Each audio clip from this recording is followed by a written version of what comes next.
Hello, and welcome to my channel. I'm Margaret, and here I share real-life stories from my friends at the nursing home. I found the receipt buried under a phone bill. €6,400 to a wellness resort in Tuscany. Our daughter was still on the hospital's wait list. That was the moment my fingers stopped trembling, and the cold, hard edge of clarity pressed into my ribs like a blade. For weeks, I'd been walking on eggshells, thinking maybe I was being paranoid. Maybe I was tired, stretched too thin.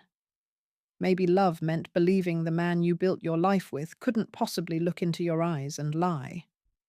But there it was, his signature in heavy blue ink.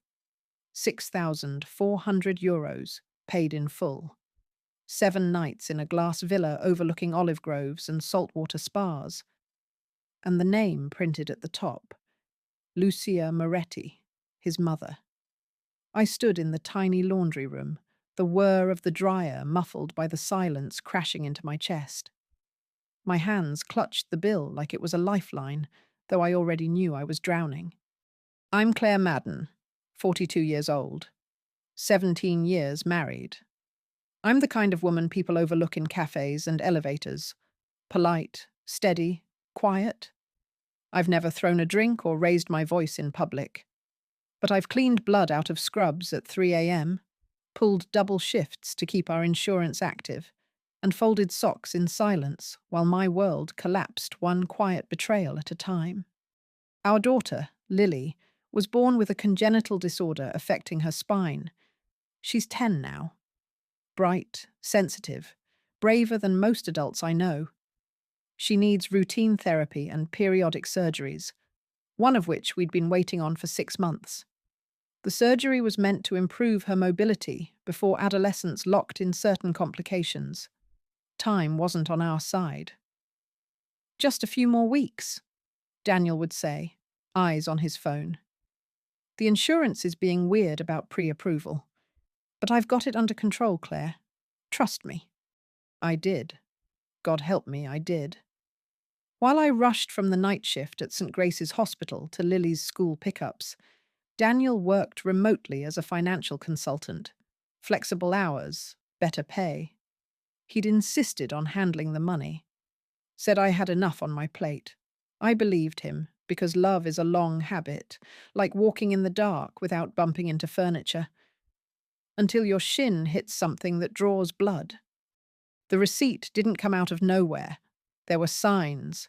His sudden preoccupation with privacy, the closed laptop screen when I entered the room, the way he snapped when I asked about the surgery paperwork, as if I was accusing him of theft instead of begging for transparency. Lily had started limping more. Her pain spiked at night, though she tried to hide it. And still, Daniel kept saying, "Soon." I sat on the floor, with the receipt crumpled in my hand, back pressed against the dryer. The house was silent. Lily at her music class, Daniel out with a client. My eyes wandered to the calendar on the wall. The surgery had originally been scheduled for May.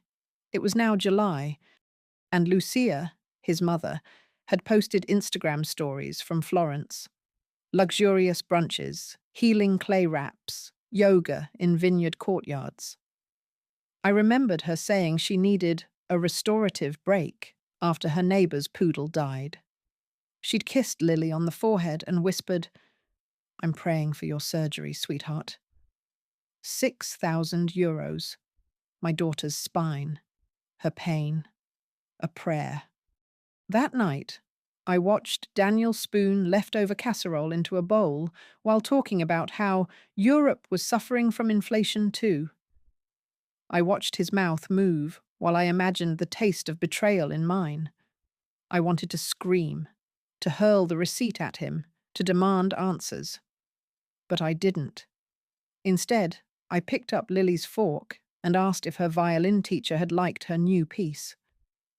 Daniel smiled, relieved, as if the storm he felt building in me had passed over without thunder.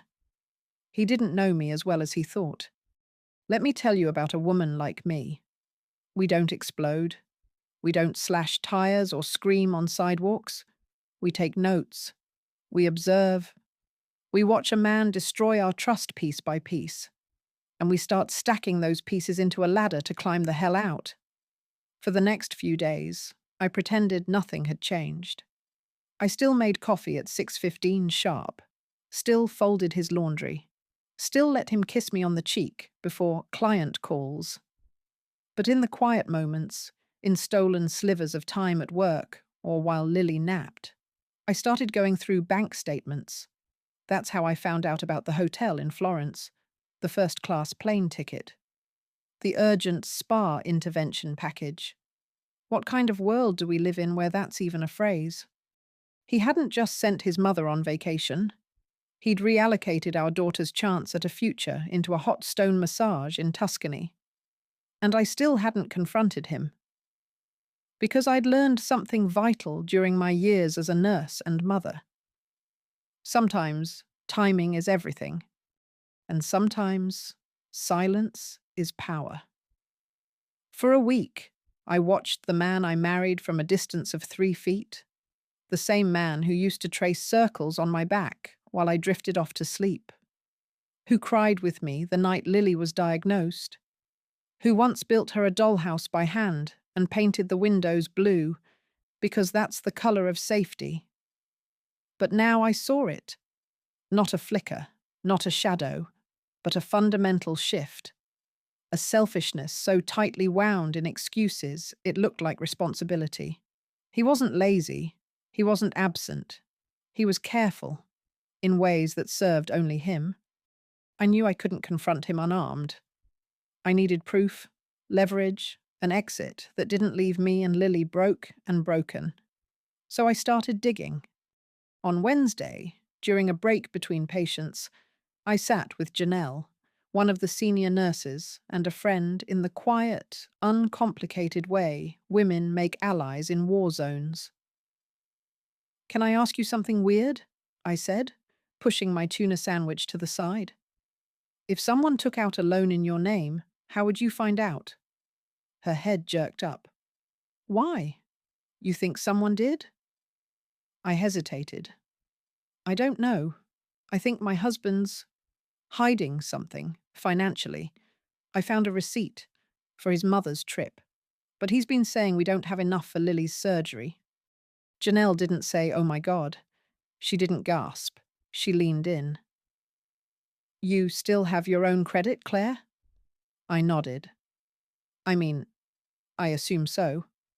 We opened a joint account years ago, but I never thought to check." "You need to check. Today. Some men hide behind paperwork the way others hide behind fists." I froze. Her words were gentle, but the implication was not. "What do I even do if I find something?"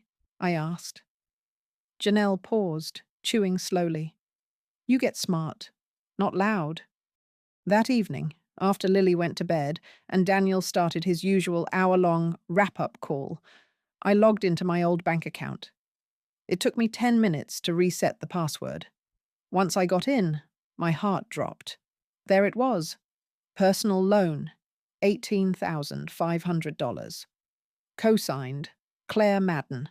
Purpose: home renovation/medical. Medical. Technically, yes. But not for Lily.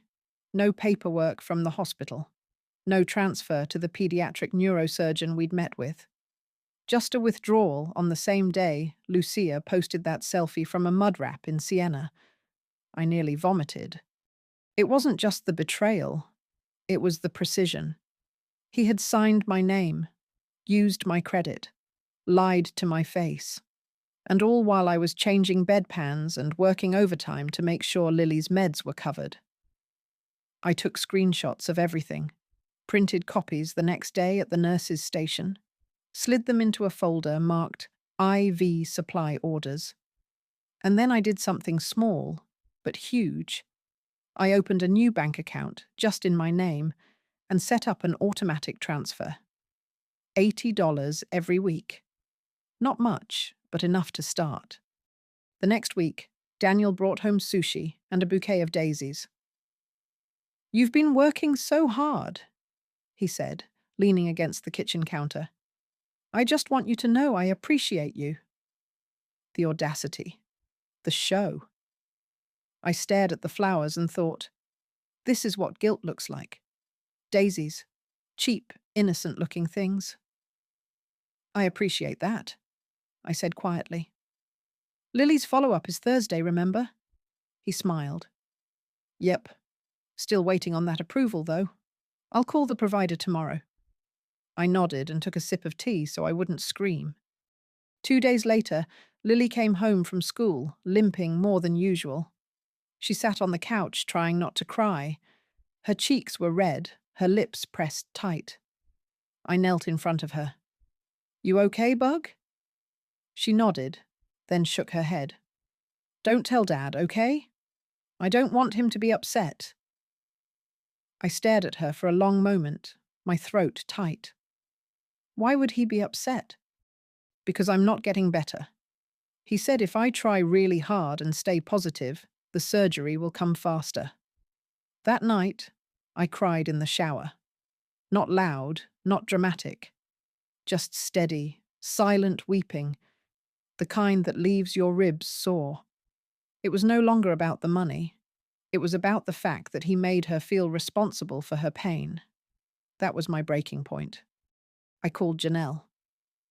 I want to take him down. Quietly. Legally. I just don't know how. She gave me a number.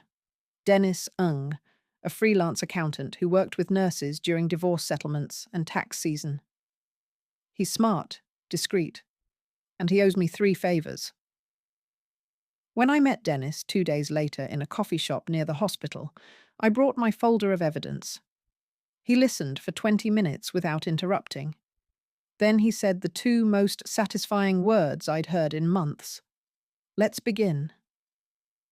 He showed me how to track assets, how to pull my credit report, how to collect digital paper trails without alerting him. We mapped it all out. Every suspicious transfer, every inconsistent claim. Dennis smiled once. When I told him about the spa in Tuscany, you can't make this stuff up. I smiled back. I don't need to. I lived it. At home, I became an actress. I laughed at Daniel's jokes. I cleaned his coffee mugs. I agreed when he said, "You've been so patient with all this insurance crap." He touched my hand. I didn't flinch, but I knew, in that moment, that I would never let him touch me again. The revenge wasn't fire. It wasn't yelling. It was a slow wind turning a windmill, a grindstone sharpening steel, and the blade was almost ready. July turned into August, and the heat pressed in like a judgment. Every morning, I checked the new account, watching it grow by small, defiant increments. $80, then $120.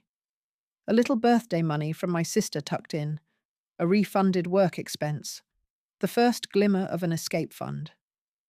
Meanwhile, Daniel continued his charade, more cheerful than usual, as if overcompensating for something. He even made breakfast one Saturday morning. Pancakes, the way Lily liked them. You're really making an effort, I said, watching him from across the kitchen table.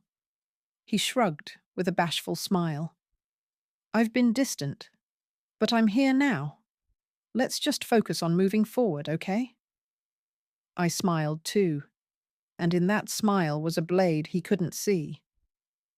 That day, I copied our last 3 years of tax returns into my encrypted drive and found 2 more things that made my stomach churn: an unreported investment account under his name, and a second loan application, also bearing my forged signature pending review.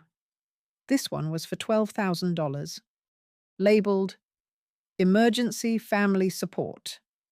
He was preparing to do it again. I didn't sleep that night. I lay in bed, eyes wide, listening to the soft hum of Lily's sound machine down the hall and the even rhythm of Daniel's breathing next to me. He looked peaceful. I wondered if peace could be guiltless in a man who'd gambled his daughter's well-being for a wellness trip. On Monday, I had another meeting with Dennis.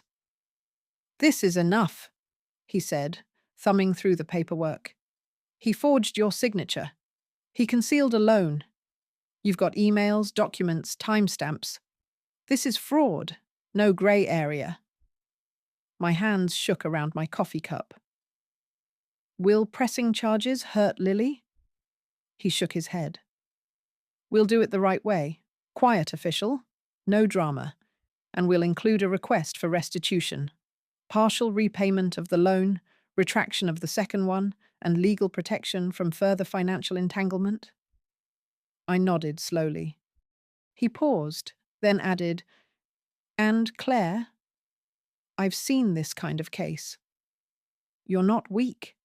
You're strategic. And that's exactly what he's not prepared for." That night, I filled out the first part of the separation paperwork. I also made a copy of Lily's medical documents and attached a letter addressed to the Pediatric Foundation grant program requesting supplemental assistance for her procedure. It took me 4 hours to finish, but I slept like a rock. 3 weeks later, the knock came. Daniel answered the door in gym shorts and a confused smile. 2 officers, 1 clipboard, a set of charges for fraud, identity misuse, and financial deception. The warrant was administrative, not dramatic. No cuffs, no headlines. But it was real. And the look on his face when he turned to me. That was the moment I stopped loving him. "You called the cops on me?" he hissed, voice low as Lily peeked down the stairs. "I filed the truth," I said softly. "They came for the lie." He wanted to argue, to yell, but he looked at Lily, and then he didn't. He packed a duffel bag that night. I stood in the doorway while he zipped it shut. "She's your daughter," he said, as if trying to guilt me one final time. I did what I thought was best for the family. "No," I said quietly. "You did what was best for you, and tried to make it sound noble." He paused at the door. "This doesn't end here." "Yes," I said, voice calm, spine straight. "It does." Lucia, his mother, had the nerve to call me 2 days later. "I was unaware of the situation, Claire," she said, voice full of haughty denial. "I assumed the trip was a gift, a wellness necessity." I could almost hear the silk robe rustling on the other end. "You were aware Lily hadn't had her surgery yet, right?" I asked. "Well, yes. But I had no reason to believe." "The reason was €6,000 from a loan with my forged signature." Silence. "I'm sure we can come to an agreement," she said, finally. "We already have," I replied. "The court's requesting partial repayment, and you'll be excluded from any future guardianship claims." "You're punishing me?" "No," I said. "I'm protecting Lily, something neither you nor your son thought to do." I hung up. And then, just for myself, I laughed. It wasn't bitter. It was full-bodied, whole, like exhaling after 10 years underwater. The grant came through 3 weeks later, not the full amount, but enough to schedule the surgery with a deferred balance. I cried when I got the email. Lily didn't know why I hugged her so tightly. She just let me, resting her cheek against my shoulder. "You smell like cinnamon," she whispered. That's the smell of relief, I wanted to tell her. Of the beginning of something new. Daniel moved into a short-term rental across town, a sterile condo filled with furniture that looked staged and untouched. He emailed once about logistics. I replied with a link to our shared legal documents and a note. All further communication must go through counsel. He never asked how Lily was, never called during her pre-op appointment, never texted when the hospital confirmed her surgery date. And Lily, brave, brilliant Lily, never asked about him. I thought that would hurt more. But instead, it felt like confirmation. She knew who her people were. She always had. I worked overtime for the next 2 months, not because I had to, but because it helped. Movement calmed the thoughts that buzzed like flies, charting vitals, changing bandages, laughing with the janitor about cafeteria coffee. It grounded me. And with Dennis's help, I filed for official separation and a civil suit for fraud and restitution. He handled the legal chess. I just had to stay calm, keep records, and breathe through it. Lucia, under legal pressure, repaid €3,000 to the original loan. Her lawyer made sure to note, no admission of wrongdoing. I didn't need her to confess. I had her signature next to the spa package invoice. That was confession enough. The morning of Lily's surgery, we arrived at the hospital just after sunrise. The halls were quiet, the lighting soft and surreal. She held my hand the whole time, until they rolled her away. Her fingers squeezed mine just before the door closed. I didn't cry, not yet. Instead, I sat in the waiting room with a paperback I couldn't focus on and a cup of tea I didn't drink. I kept seeing that receipt, kept hearing Daniel's voice. I've got it under control, Claire. Number I did. When the surgeon came out and said everything had gone smoothly, I closed my eyes and whispered, "Thank you." Not to God exactly, but to myself. The woman who kept going, who stitched a life together from scraps, who refused to be small even when the world told her to be quiet. The separation was finalized by November. I kept the house, Lily's custody, and my name, Claire Madden. I wanted to remember who I was before I became someone else's wife. I also kept the small savings account. It had grown to just over $4,000 from nurse bonuses, court reimbursements, and a surprise donation from a co-worker who'd overheard part of my story and said, "You deserve a restart, Claire." I did. I booked a small cottage on the coast for a weekend in December. Just me and Lily. No screens, no clocks. We walked on the beach with scarves over our noses, picked up sea glass, and watched the horizon shift colours like a living painting. At night, she fell asleep to the sound of waves. I stayed up and wrote in a journal I hadn't touched in years. Not about Daniel, not about court, about joy, about rediscovery, about what it felt like to be a woman who had survived her life and still wanted to live it.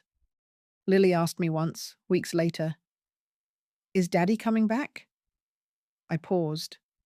Not because I didn't know the answer, but because I needed to say it with love, not poison. "No, Bug," I said gently, "but we're okay, aren't we?" She nodded. "Yeah, we're better than okay." That night, we made pancakes for dinner. She added blueberries to the mix. "They're like tiny planets," she said, grinning. And I looked at her, healthy, healing, hopeful, and realized she'd never truly lost anything, because I'd never let her. She still had a home, a mother, a future. And so did I. Winter came slowly that year, a soft one, with more rain than snow, and just enough cold to make the windows weep in the mornings. I started to love those quiet, fogged-up hours. The house hushed, the kettle steaming, Lily still asleep upstairs. There was peace now, a hard-earned, fragile kind, the kind you protect with rituals and soft boundaries. Daniel showed up once in January, unannounced, no email, no lawyer, just appeared at the front door like the ghost of someone I used to love. He looked thinner, not in the tragic, wasted way, just smaller. Like life had peeled something off of him, and underneath was the man I hadn't seen clearly in years. Can we talk? He asked, voice low. I didn't open the door wider. What about? About Lily. About us. I think I made mistakes. I wasn't well. I lost track of. No, I said gently but firmly. You didn't lose track. You made a choice. He looked at the floor. It was my mother. No, I repeated. She was part of it. But the signature was yours. The lies were yours. The silence while your daughter suffered. Yours. He looked up. I just want to make it right. I stepped out onto the porch, closing the door gently behind me so Lily wouldn't hear. Daniel, I said, you gambled with her health. With my trust. And when you were caught, you bought daisies. His face reddened. What do you want me to say? Nothing, I said softly. This is the last time we speak face to face. From now on, it's through legal channels, and only if necessary. His mouth opened, then closed. You always were quiet, he muttered. Even now, when you're furious. I smiled. That's why you lost.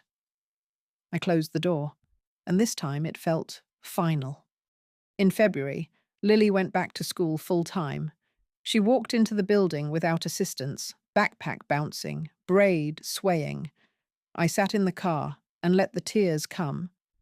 Not of sadness, but of awe, of pride.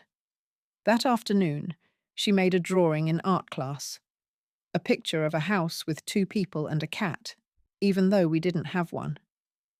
This is us, she said, and that's a future cat. I named her Waffles. I put it on the fridge. It's still there. I started writing again. In the early mornings before work, I'd sit by the window and let my thoughts untangle. I wrote about my childhood, about my mother's hands, about the first time I held Lily, about the day I stopped being afraid of my own silence. One of the essays, about dignity, was picked up by a small online journal. They paid me $75. I treated Lily to gelato and bought a second-hand armchair for the corner of the living room.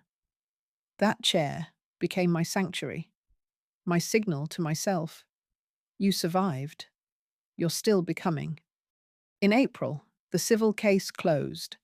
I received restitution for half the original loan. Daniel agreed to limited supervised visitation, though he hadn't used it yet.